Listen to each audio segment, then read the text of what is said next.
Salam alaikum Azoul, bonsoir. Tout à l'heure, j'ai contacté notre amie Nabila Kilani, une Palestinienne de Gaza, qui maîtrise bien la langue française. Et je lui ai demandé d'être des nôtres pour l'émission d'aujourd'hui, pour nous parler de la réaction des Palestiniens de Gaza, de la répression qui s'est abattue sur eux après leur manifestation. Elle a gentiment décliné.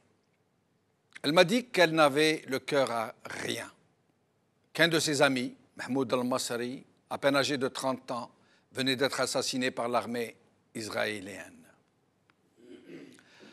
Malheureux peuple palestinien qui, génération après génération, n'en finit pas de payer la dîme du sang à la force brutale, à l'oppression, à l'injustice. Malheureux peuple palestinien qui a bu jusqu'à la lie toutes les amertumes, celles de l'injustice, de l'indifférence, de l'exil, de l'humiliation.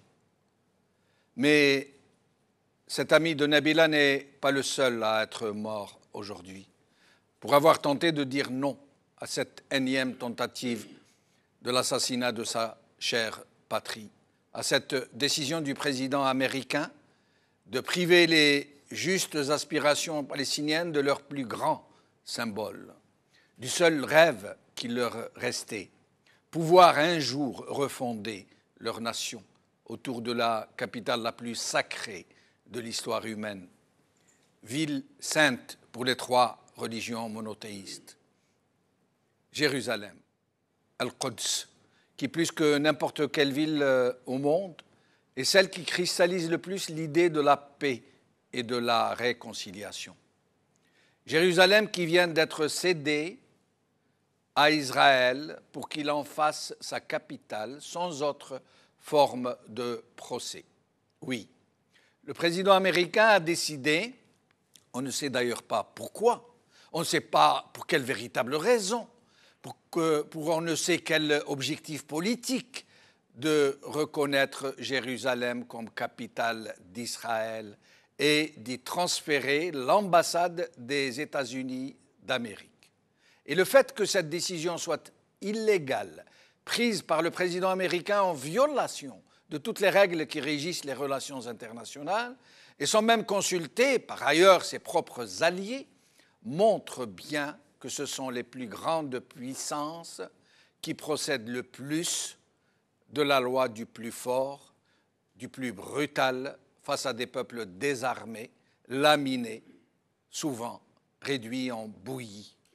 Aujourd'hui, partout dans le monde, des hommes et des femmes ont exprimé leur solidarité avec le peuple palestinien, pour lui affirmer qu'il n'est pas seul, qu'il ne sera plus seul, et que cette décision du président américain sera peut-être le déclic pour l'expression de la plus grande solidarité avec les Palestiniens jamais observée jusque-là. Aujourd'hui. Jérusalem, capitale d'Israël. Le CRIF appelle Macron à suivre Trump par la rédaction. Maghreb émergent. Algérie, Palestine. Des marches populaires contre la décision de Trump après la prière du vendredi par la rédaction. Le Figaro. Jérusalem. Trump déclenche une onde de choc mondial par Alain Barluet. Les Palestiniens sont-ils seuls au monde? C'est le titre de notre émission d'aujourd'hui et j'ai le plaisir, pour en parler, d'accueillir par téléphone M. Monsof Marzouki, ex-président de la République tunisienne, Safa Nasreddine, enseignante à l'université d'Al-Quds et sa vice-présidente, Brahim Younsi, ancien cadre du MDA, Salem Fkir, président de l'association Cap Sud, marocain résident à l'étranger. Merci à tous d'être avec nous. Monsof Marzouki, merci d'avoir accepté notre invitation. Oui. Merci d'être avec nous. Alors, d'abord, votre sentiment sur cette très étrange décision de M. Trump de reconnaître Jérusalem comme capitale d'Israël. Oui, d'abord, je voudrais dire toute ma tristesse devant ce qui se passe actuellement, puisqu'il y a déjà un martyr, il y a déjà plusieurs centaines de blessés, donc il y a un coût humain à cette affaire-là, et j'ai bien peur que ce coût va aller en s'aggravant. Mais en même temps, je me dis, parce que au moins il y a deux choses qui aujourd'hui sont tout à fait claires, c'est que la cause palestinienne qui semblait un peu avoir été abandonnée, avoir été oubliée pratiquement vu tous les drames dont souffre la région arabe, eh bien non, la cause palestinienne est toujours là, on l'a très bien vu en voyant tous ces jeunes, ces nouvelles générations et qui apparaissent tout aussi sensibles que nos générations à nous, et pour qui la question palestinienne reste une question fondamentale. Donc ça, c'est une bonne chose. Et la deuxième bonne chose, c'est cette mobilisation extraordinaire qu'il y a actuellement dans tout le monde arabe et le monde musulman, qui montre bien que toutes nos populations qui semblent un peu parfois désabusées, parfois dépolitisées, parfois laissant la bride un peu à un certain nombre de chefs d'État qui croient pouvoir tout dire ou tout faire, eh bien non, si vous voulez... nos populations sont extrêmement conscientes des enjeux et il faut absolument tenir compte de ces populations. On les a un peu oubliées, on a cru que le printemps arabe s'était terminé, mais aujourd'hui, quand je vois toutes ces masses présentes partout dans les rues de plein de villes arabes et musulmanes, je me dis que il y a un certain nombre de chefs d'État arabes et musulmans qui devraient quand même faire très très attention parce que ça dort sous la cendre, mais le feu est là. Donc il y a au moins deux choses. Il y a le retour de l'affaire palestinienne sur le devant de la scène et ensuite il y a surtout le fait que nos peuples sont là et ils disent attention, nous sommes là et on ne va pas se laisser faire. Maintenant le mauvais côté de la chose, c'est que évidemment aujourd'hui il n'y a plus d'espoir de paix. Je dirais que c'est quasiment fini. Tout le monde a couru un peu derrière cette illusion des deux États avec peut-être Jérusalem capitale des deux États indépendants, etc. Mais aujourd'hui, ce sont les Américains qui ont littéralement tué cet espoir.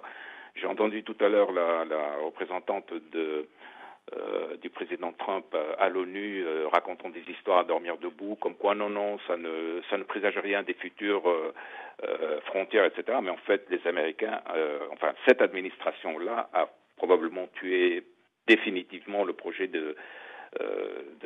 c'était le seul projet, même illusoire, mais en tout cas, il y avait un projet de faire une paix possible. Aujourd'hui, ceci est terminé. Justement, Mansour Marzouki, oui. Est-ce que cette décision peut avoir des répercussions ou d'autres sur les accords de paix et notamment sur l'accord d'Oslo?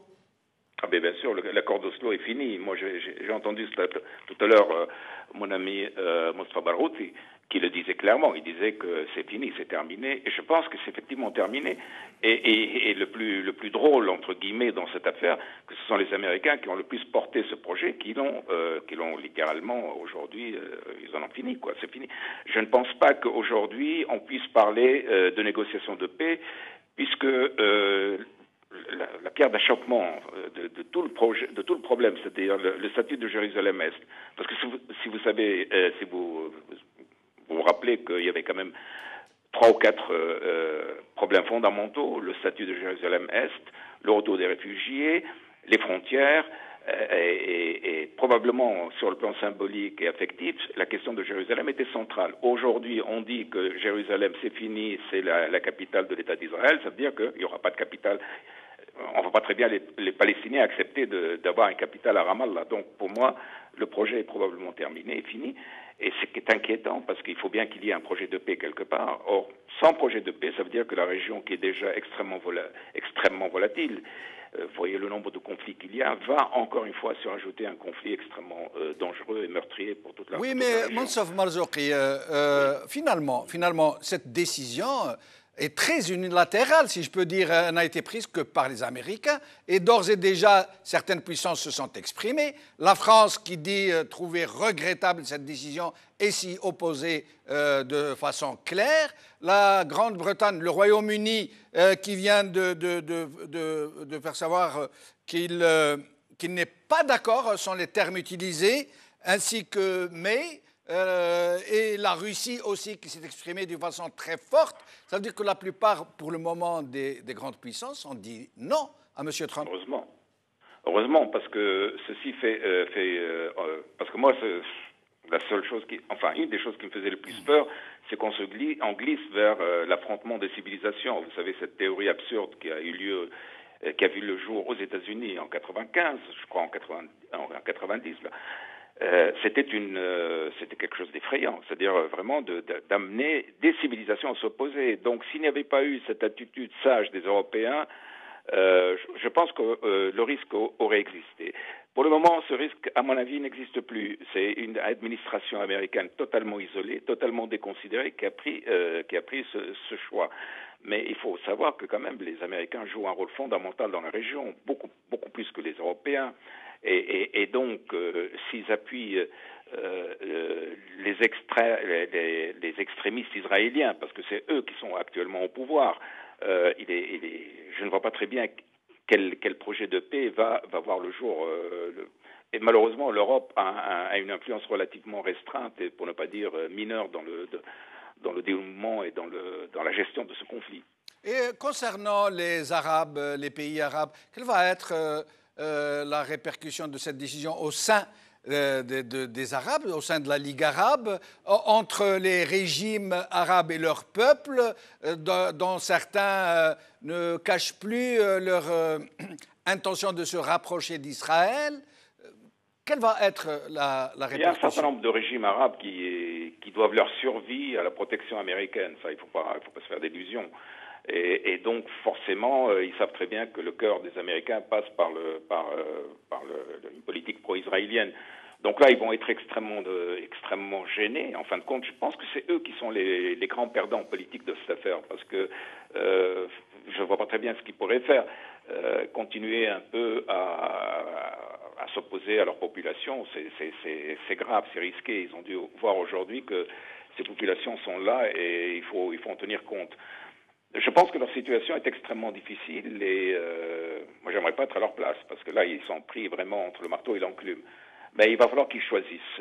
Soit ils choisissent d'être avec leur peuple, d'être avec le peuple palestinien et d'assumer les risques de cette position, soit ils choisissent d'aller de l'autre côté et de continuer à jouer un peu avec... vous savez, on dit que pour manger avec le diable, il faut avoir une cuillère très longue.